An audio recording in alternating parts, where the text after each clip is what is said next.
샬롬. 반갑습니다. 오늘은 여러분 제 소리 괜찮습니까? 지직거리거나 아니면은 그 화면이나 이것들이 잘 괜찮습니까? 예. 또 문제가 생기면 바로 알려주시면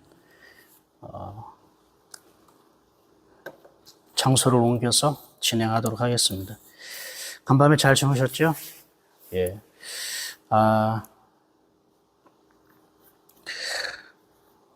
오늘도 하나님께서 욥기의 말씀을 통해 우리에게 주시고자 하는 그분의 뜻이 무엇인가 우리가 한번 챙겨보는 시간 가졌으면 좋겠습니다. 함께 우리 기도합시다. 감사합니다, 하나님. 오늘 주님 저희들에게 말씀을 듣게 하시고 그 말씀으로 우리를 하루 살게 하시니 감사합니다. 우리가 계속 욥기의 말씀을 듣고 있습니다. 욥기의 말씀을 들으면서 그들에 대해서 우리가 평가하고 판단하기보다 그들 속에 우리의 모습들이 느껴지고 보여지고 있습니다.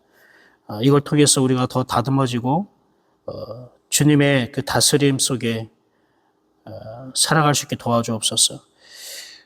특별히 우리가 말함에 있어서 욥과 욥의 친구들의 언어를 우리가 묵상하고 생각하면서 하나님이 주신 좋은 것들을 우리가 닮아갈 수 있도록 이끌어 주시옵소서. 예수님의 이름으로 축복하고 기도합니다.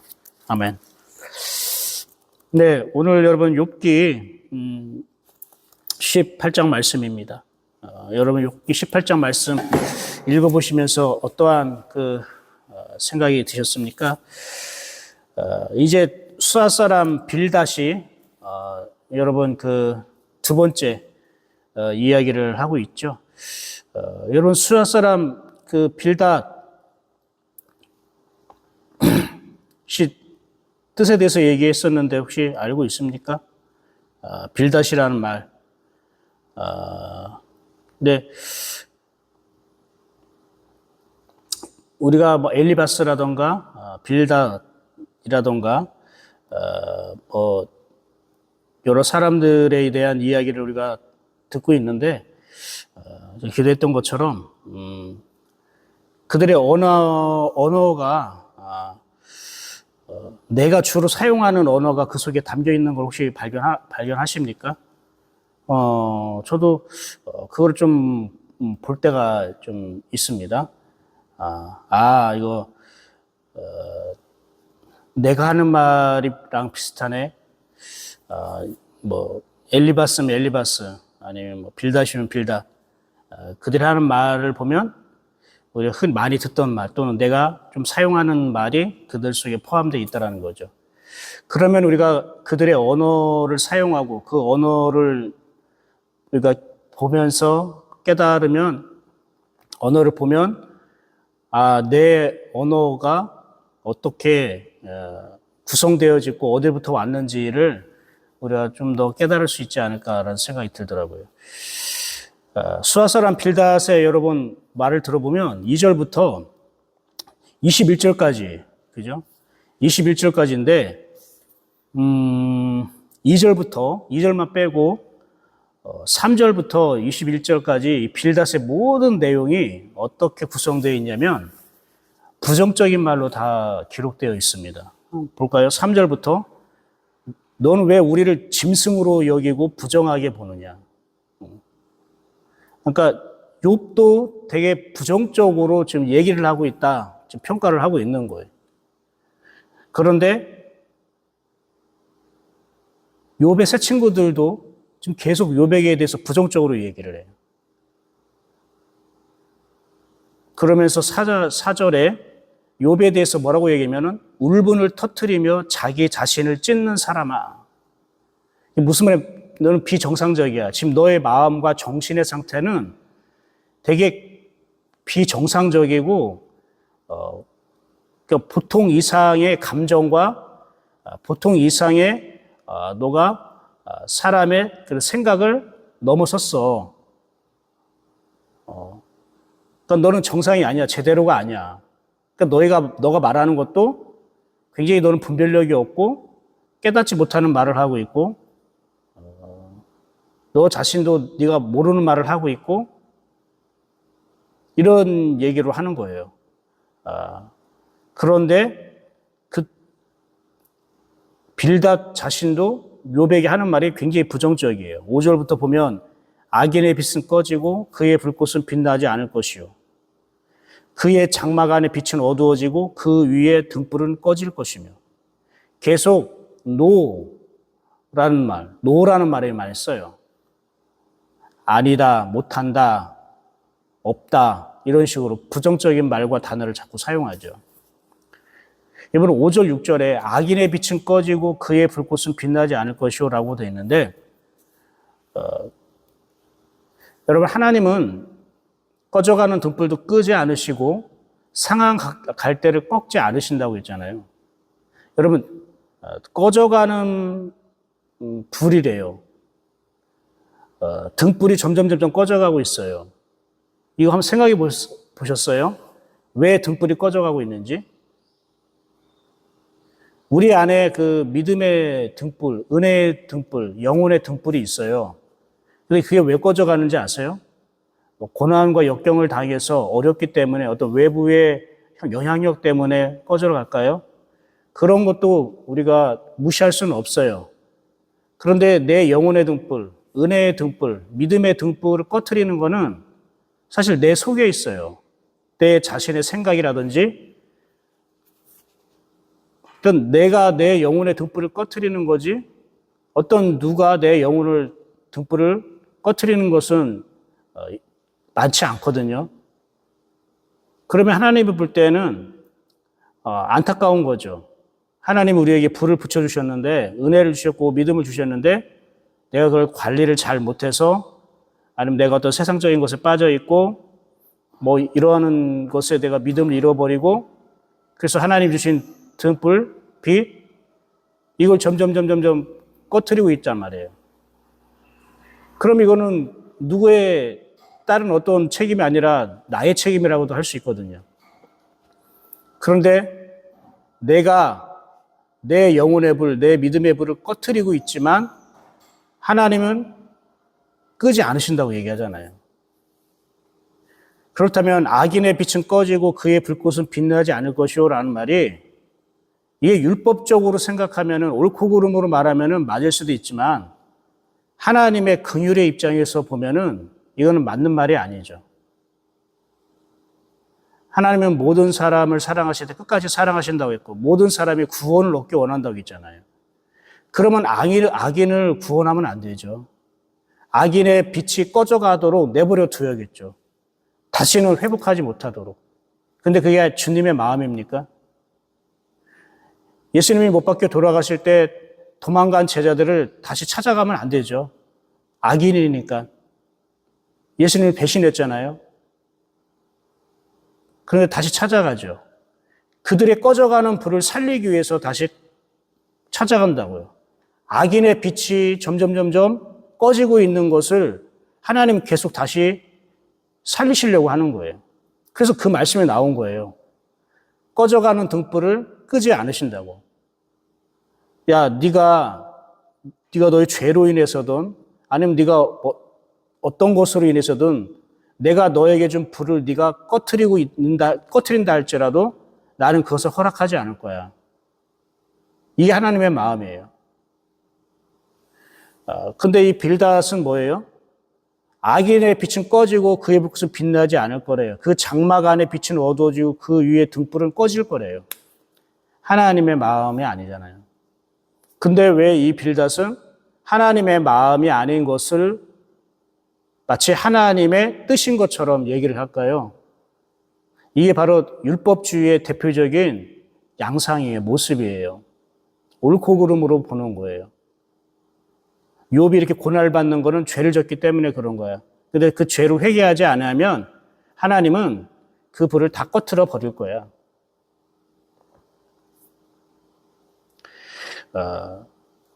그리고 이 욥의 친구의 언어들이 대부분 살펴보면 부정적으로 많이 변했다고 했잖아요. 여러분, 우리의 말과 언어가 부정적으로 변하는 경우가 언제인지 아십니까? 이렇게 부정적으로 마음에 평안을 잃어버릴 때 말이 부정적으로 해요. 그래서 제가 여러분 좀 말에 대한 부정적인 것들 이것에 대해서 잠깐 묵상하고 깨달은 것을 나누고 싶은데요. 그것들 여러분이 오늘 잘 체크하셔가지고 적용이 이루어졌으면 좋겠어요. 부정적인 말이라고 하는 것은 사실은 대부분 하나님부터 오지 않는 말이에요. 사단은 부정적인 말을 좋아하고 즐겨 쓰기를 재촉하고 성령께서는 긍정적인 말, 긍정적인 생각을 주시는 분이거든요.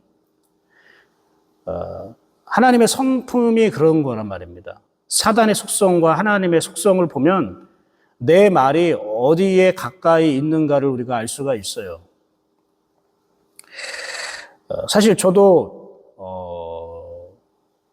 부정적인 말과 생각을 굉장히 많이 했던 사람이었어요. 그 잔재가 아직 제 안에 있어요. 제가 그걸 부인하진 않아요. 뭐 주변에 있는 사람들이나 가족들은 다 아니까. 저도 부정적인 말과 생각이 어떤 사건이 일어날 때, 무언가를 봤을 때, 어떤 일을 겪었을 때에 부정적인 생각과 부정적인 말을 나도 모르게 할 때가 있다는 거죠. 그런데 이것이 고쳐질까요? 안 고쳐질까요? 고쳐져요. 예, 여러분. 이게 변화가 되고요. 고쳐져요. 주님의 다스림을 받으면 고쳐지는 거예요. 어떤 사람은 교회에서 되게 열심히 해요. 헌신적이고 되게 믿음 있고 은혜가 있는 것 같아요. 근데 말을 할 때 보면은 무슨 회의를 하거나 아니면 무엇을 하거나 대화를 하다 보면은 굉장히 어떤 부정적인 말과 비판적인 말을 많이 하는 사람들이 있어요. 그게 진정한 자기의 어떤 신앙, 진정한 자기의 믿음이 왜곡되는 거예요. 사람들의 영성은 말을 통해서 많이 나타나요. 물론 말이 전부가 아니에요. 여러분, 말이 없는 말이 있다는 거 아세요? 하나님이 우리에게 보시는 말 중에 우리의 입술로 목소리로 내는 그냥 소리가 들려지는 말 말고 하나님이 우리를 바라보실 때에 듣는 말이 있어요. 우리의 언어. 그게 뭘까요? 그게 바로 몸이에요. 몸, 행동, 습관. 하나님은 그거를 더 특별히 지켜보시는 거예요. 우리의 몸도 바디 랭귀지라고 하잖아요. 그리고 말을 하지 못한 사람은 수화를 하잖아요.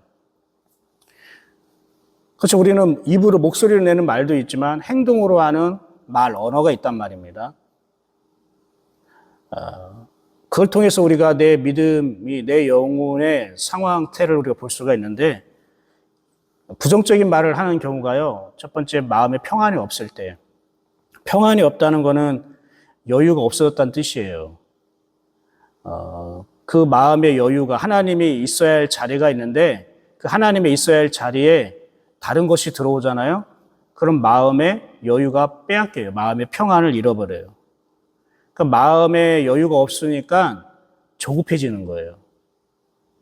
그러면 성격을 말하는 게 아니에요. 저 사람은 항상 조급해, 급해. 성격 얘기하는 게 아니고요. 영적인 문제를 얘기하는 거예요.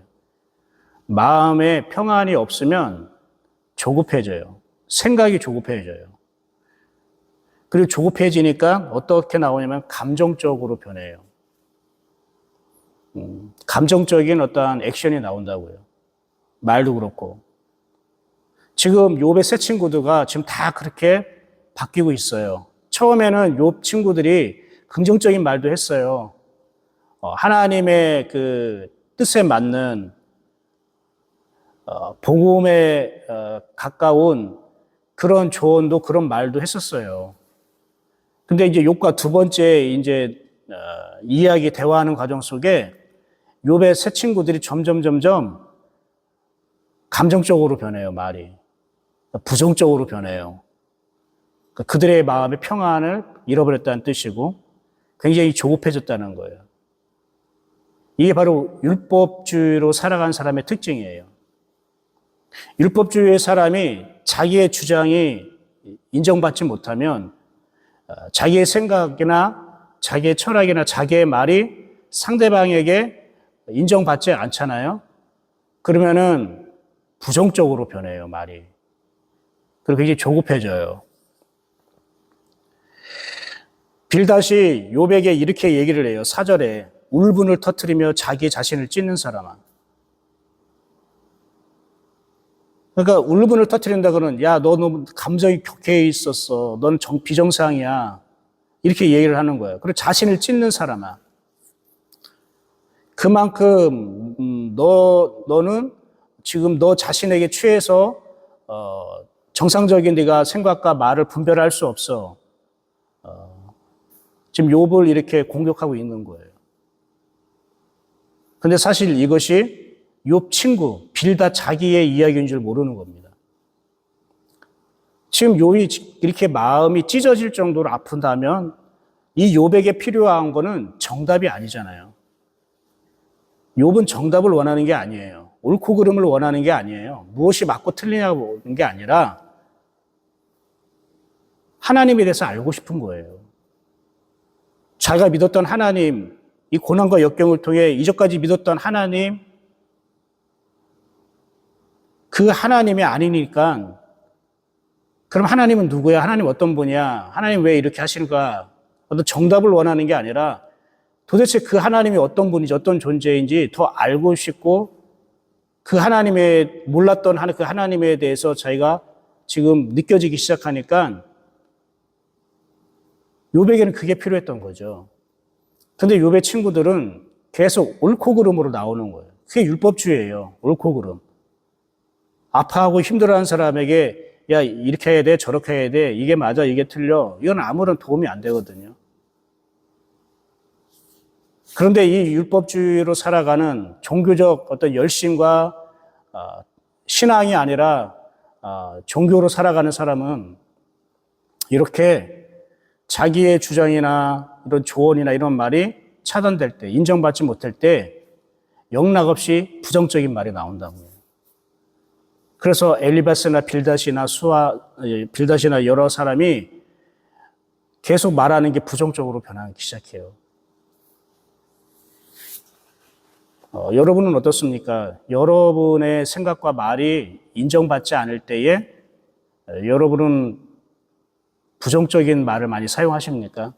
한번 돌아보시기 바랍니다. 특별히 내가 조급해지면은 감정적인 말이 나올 수 있고 그래서 이게 부정적인 걸로 섞여버리는 거예요. 그게 내 마음의 평안을 잃어버렸다는 뜻이에요.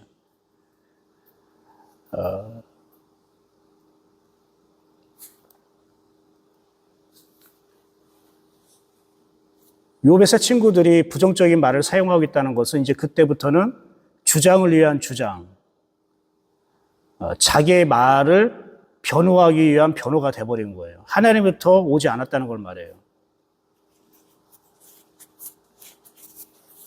욥의 친구들이 욥이 하는 말들이 점점 더 감정적이고 점점 더 부정적으로 변하게 된다는 거예요. 조급해지면 말이 부정적으로 변하고 조급해지면 말이 감정적으로 변하고 조급해지면 분별력을 잃어버려요. 조급해졌다는 것은 무엇을 말할까요? 그건 하나님의 음성을 듣지 않고 있다는 뜻이에요. 제가 성격의 문제가 아니라고 얘기했어요. 성격이 급한 사람, 이런 사람을 얘기하는 게 아니에요. 그러니까 안심하세요. 저 또 성격이 약간 급한 게 있거든요. 그러니까 성격이 급하다라는 것과 하나님의 음성을 듣지 않는 조급함과 좀 다르단 말입니다. 빌닷이 욥에게 아주 굉장히 중요한 얘기를 합니다. 2절로 다시 한번 올라가 볼게요. 너희가 어느 때에 가서 말을 맺겠느냐? 깨달으라. 그 후에야 우리가 말하리라. 이게 욥에게 말하는 말이에요. 깨달으라. 이 깨닫는단 말이 원어로 빈이라고 하는데 이거는 분별하다는 뜻이에요. 분별하다. 그러니까 너 분별해라. 좀 분별한 다음에 얘기를 해. 그런 다음에 그러면은 우리도 말할게. 이런 뜻이에요. 그럼 자기들은 깨달은 다음에 말을 한다는 뜻 아닙니까? 자기는 다 분별하면서 말을 한다는 뜻 아닙니까? 지금 욥은 깨닫지 못한 상태에서 말을 한다는 거예요. 분별하지 못한 상태에서 말한다는 거예요. 이렇게 말하면 얼마나 좋을까요? 저도 그렇고 여러분도 그렇고 생활 속에서 깨달은 다음에 말을 하고 분별한 다음에 말을 하면 얼마나 좋겠습니까? 근데 다 이렇게 할 수 있습니까? 그 상대방이 그 시간을 기다려줍니까? 어떠한 일이나 상황이 내가 다 깨닫고 분별한 다음에 말을 하고 행동할 때까지 기다려줍니까? 그렇지 않잖아요. 어느 누가 이렇게 다 할 수가 없습니다. 사실 제가 이 말씀 묵상하면서 무엇을 생각하게 됐냐면 우리는 깨달은 다음에 말을 하는 게 아니라 말을 하면서 깨닫게 된다는 뜻이에요. 말을 하면서 깨닫게 된다. 저는 예전에 하나님이 말씀하시기 전까지는 하나님이 말씀하시기 전에는 나 말을 하지 말아야지 이렇게 생각해서 한번 해본 적이 있었어요. 잠깐이요. 왜냐면 그때는 이제 내가 내 말, 내 주장, 내 이야기를 하는 거는 영혼에 도움되지 않는 건 헛된 거구나. 주님이 나에게 뭔가 마음을 주고 생각을 주고 말씀하지 않으면 나도 말하지 않아야지. 주님이 말씀하면 말아야지. 예수님처럼 그렇게 한번 해보려고 애써본 적이 있었어요. 나 자신은 문제가 되지 않는데 주변에 다른 사람에게는 그것이 이해가 되지 않는 거고 뭐 독특한 어떤 신앙이라기보다는 좀 불편한 분위기를 낼 때가 많이 있더라고요. 나는 그때 몰랐어요. 나는 그냥 하나님을 나는 잘 하나님 주신 마음을 하나님의 뜻을 나는 따라간다고 생각했어요. 그런데 상대방에 대한 배려가 없는 하나님의 뜻을 쫓는 것은 그는 자기의 의인의식에 속할 경우가 많아요. 여러분 하나님의 뜻을 우리가 행할 때에 상대방에 대한 영적인 배려를 고려를 해야 돼요. 그렇지 않고 무조건 하나님 주신 말이다, 생각이다, 마음이다 해서 그냥 다이렉트 해버리면 다른 사람들은 그 하나님으로부터 왔다고 인정하지 않고 오히려 더 불편하고 멀어질 수가 있다는 거예요. 이게 지혜거든요. 이것까지 포함한 게 영적 분별력이에요. 가만히 보니까 제가 말을 하는 가운데 하나님이 깨닫게 해주더라고요. 내가 말을 하는 가운데에 하나님이 말씀하시더라고요. 여러분도 이걸 꼭 함께 생각하고 적용했으면 좋겠어요. 하나님이 무슨 말씀하시는가 해서 내가 가만히 있고 침묵하고 있다고 해서 그분의 말씀을 하시고 음성을 듣는 게 아니라 내가 대화하는 가운데에 내가 말하는 가운데에 하나님의 말씀해 주시고 깨닫게 해주신 게 많더라고요. 여러분 주일날 설교를 하잖아요. 설교를 하는데 성령께서 계속 깨닫게 해주시고 말씀을 주시고 말씀하실 때가 있단 말이에요. 그래서 설교하는 가운데 제가 하나님의 음성을 듣고 전하는 게 굉장히 많거든요. 여러분들 일상생활 속에서 뭔가 누군가 대화할 때 말할 때에 하나님 뭔가 깨닫게 해주시고 생각나게 하신 것도 경험하죠. 그게 여러분 하나님의 음성이거든요. 근데 내가 아무 말도 하고 가만히 있으면 하나님의 음성이 막 들리니까 겨우 그런 경우 많지 않죠. 우리 영혼이 말을 한다는 건 우리 영혼이 작동한다는 것이고 우리 영혼이 움직인다는 뜻이에요. 그럴 때 하나님도 함께 움직이면서 우리에게 생각을 주시고 깨닫게 해주시는 게 있거든요. 한때는 제가 하나님의 말씀을 하지 않으면 나도 안 해야지라는 그런 마음이 있었어요. 마음의 시도는 좋아요. 그런데 이게 스스로 자기의 율법에 갇힐 수가 있어요. 자기가 만든 율법에 갇힐 수가 있다는 거예요. 이제는 그렇게 안 하죠. 이제는 내 안에 계신 하나님이 언제든 어디서든 어떤 사람이든 어떤 환경을 통해서도 말씀하신다라는 걸 알고 있기 때문에 그 내가 말하는 중에도 주님의 음성이 들리기 때문에 말하게 되는 거예요. 제가 이제 그거에 대해서 왜 얘기를 하냐면 사실 이제 여러분에게 이제 개인적인 경험이 있어서 여러분에게 좀 간증을 나누고 싶은데, 어제,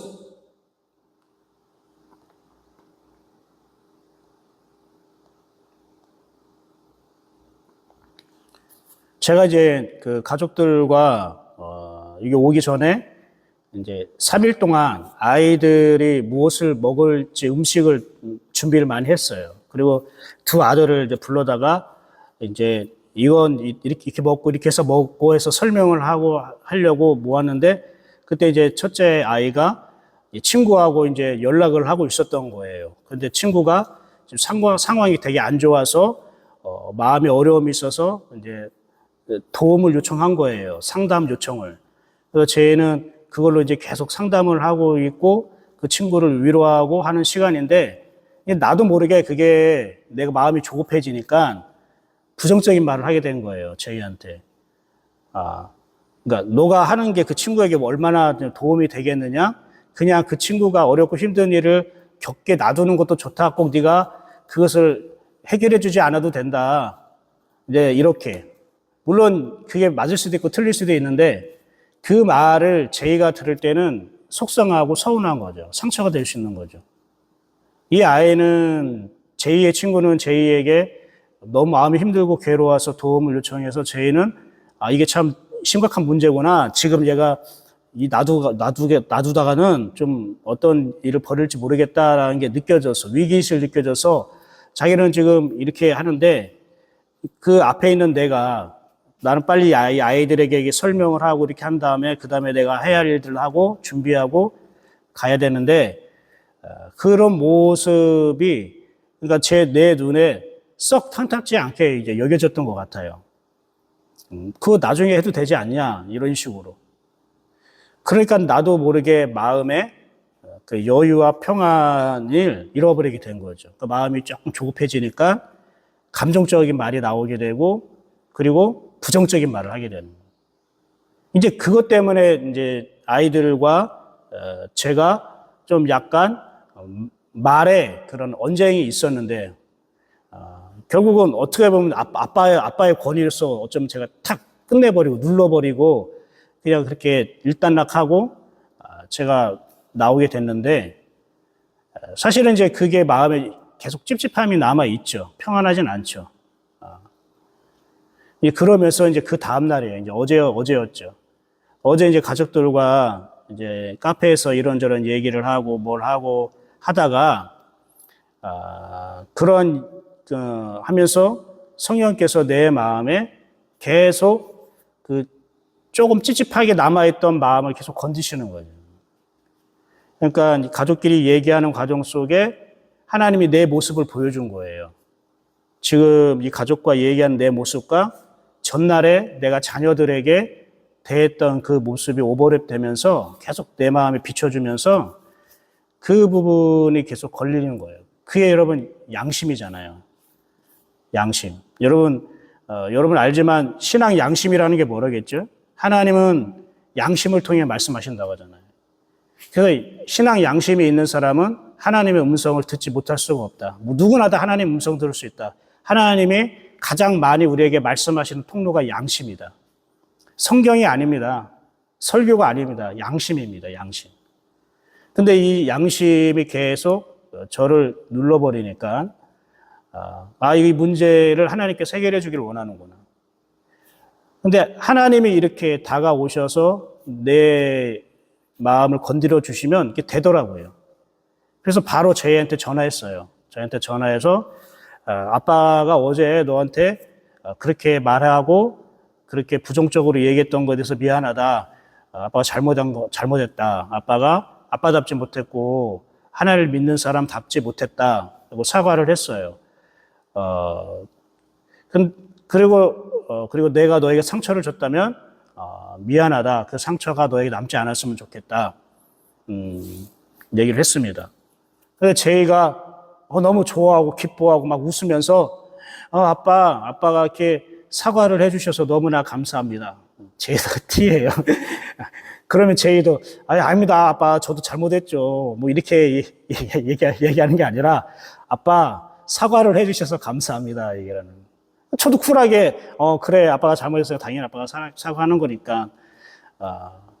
그리고, 재겸이한테도 얘기해줘라. 왜 재겸이도 그 과정을 봤기 때문에 아빠에 대한 불편한 마음이 심어질 수 있고 그 영혼이 그래도 다칠 수도 있잖아요. 그러니까, 재겸이한테도 꼭 얘기를 해줘. 재겸이 마음도 편안할 수 있게 했더니, 예, 알겠습니다. 하고, 아빠 좋은 시간 보내서 오세요. 라고 마무리했어요. 그러니까 이제 내 마음에 이게 문제가 이제 확 해결이 되는 거죠. 무슨 말이냐면 제가 하나님이 말씀하실 때까지 기다리고 뭔가 깨닫고 분별한 다음에 우리가 말을 하는 게 아니라 말을 하는 과정 속에서 하나님께서 우리에게 다가오시고 우리에게 말을 말씀한단 말이에요. 내가 가족들과 대화하고 얘기하는 중에 하나님이 나에게 말씀하셨단 말이에요. 너 제이에게 전화해라, 너 잘못했다고 미안해, 너 사과해라, 이렇게 직접적으로 말한 건 아니지만 신앙 양심이 한 번 더 작동하면서 그렇게 이끌어 주는 거예요. 이게 하나님에 의해서 되어진다는 거죠. 하나님에 의해서 되어진다는 거. 그분에 의해서 하는 거죠. 내 힘으로, 내 방법으로, 내 성격으로 하는 게 아니죠. 저는 그럴 만한 사람이 안 돼요. 근데 지금 빌닷은 뭐라고 얘기합니까? 너 언제 말을 끝마칠래? 제발 깨달은 다음에 말해라. 제발 좀 분별한 다음에 좀 얘기 좀 해라. 어느 누구도 그럴 수 없다는 거예요. 그래서 여러분에게 다시 권면합니다. 여러분이 뭔가 깨닫고 분별한 다음에 말하려고 하지 말고, 그건 완벽한 율법주의가 되는 거예요. 그렇게 하지 말고, 여러분이 말에 실수가 있을 수 있고, 다듬어지지 않는 말을 할 수가 있지만, 내가 말을 하는 가운데에 주님도 나에게 말씀하신다는 것을 꼭 기억하시길 바랍니다.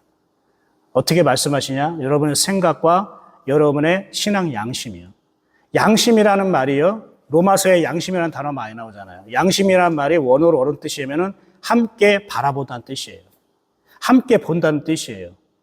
그러니까 나 혼자 보는 게 아니에요. 주님과 함께 본다는 거예요. 주님과 함께 보니까 보는 것을 양심이라고 하는 거예요. 제 좋은 말 아닙니까? 그래서 이 양심이 하나님의 음성의 통로가 되고 하나님의 말씀이 되는 것이에요. 이제 오늘 말씀을 마무리하고 정리를 할 텐데요.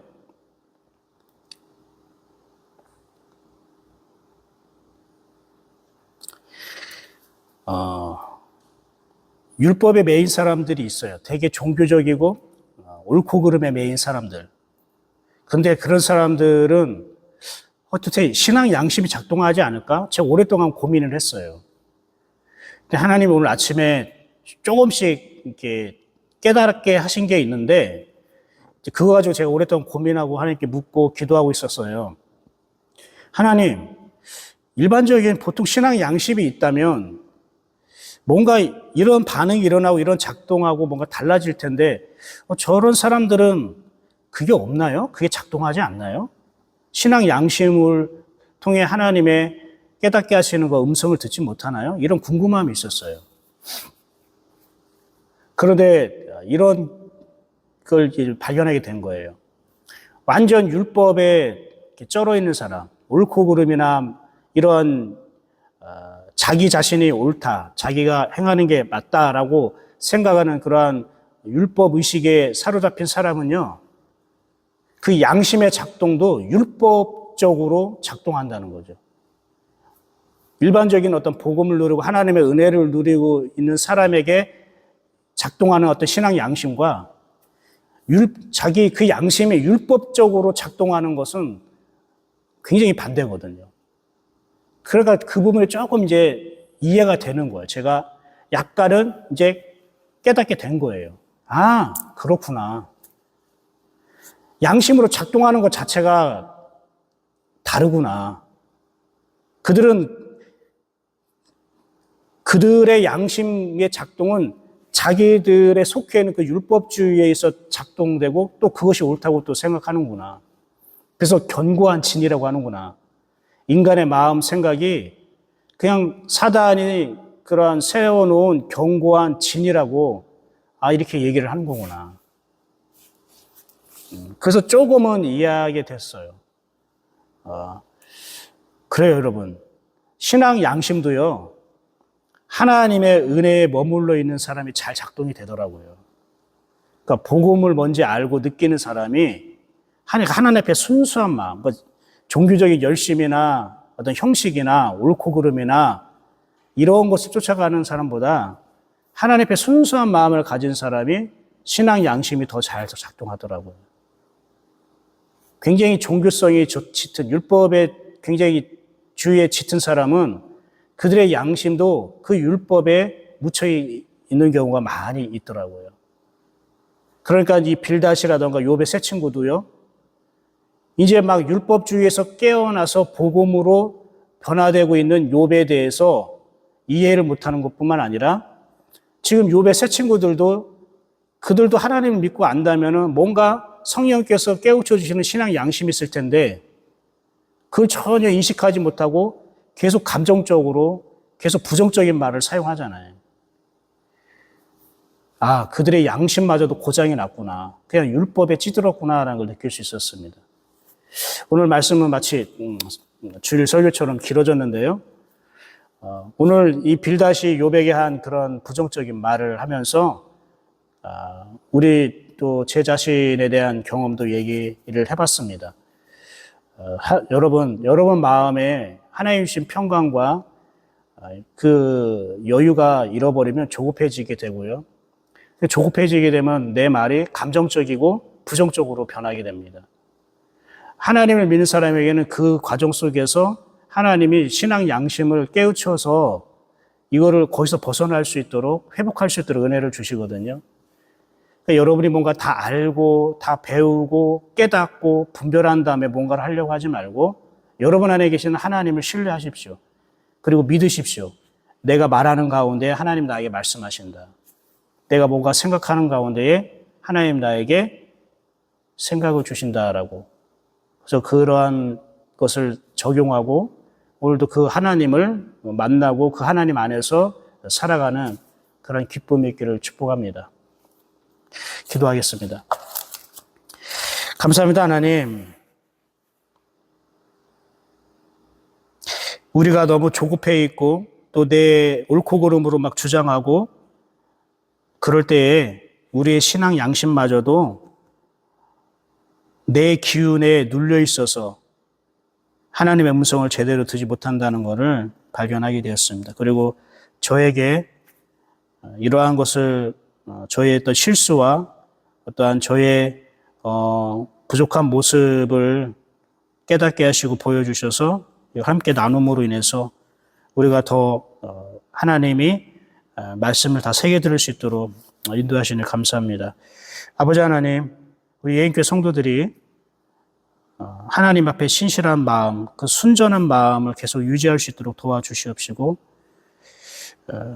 우리의 이제 말이 하나님부터 오는 그런 영혼을 살리는 말, 그리고 긍정적인 말로 조금씩 더 다듬어질 수 있도록 다스려 주옵소서. 혹시 내 말이 너무 부정적이고 감정적인 말이 나올 때에 내가 하나님의 평강을 잃어버리진 않았는가? 한 번 더 우리가 생각해 보게 하여 주시고 그래서 우리의 신앙 양심이 무엇보다 하나님의 음성에 잘 듣는 통로가 될 수 있도록 하나님 인도하여 주시옵소서. 예수 그리스도 이름으로 축복하고 기도합니다. 아멘. 예, 긴 시간 수고하셨습니다. 여러분 오늘도 주님이 보여주시고 생각나게 하시고 주님이 여러분의 마음을 통해 일하실 텐데요. 여러분의 마음 관리가 오늘 주신 말씀 안에서 잘 관리되어지고 또 하나님을 또 풍성하게 누리고 맛보는 그런 하루 되기를 축복합니다. 저는 내일 아침에 다시 뵙도록 하겠습니다. 복된 하루 되십시오. 샬롬.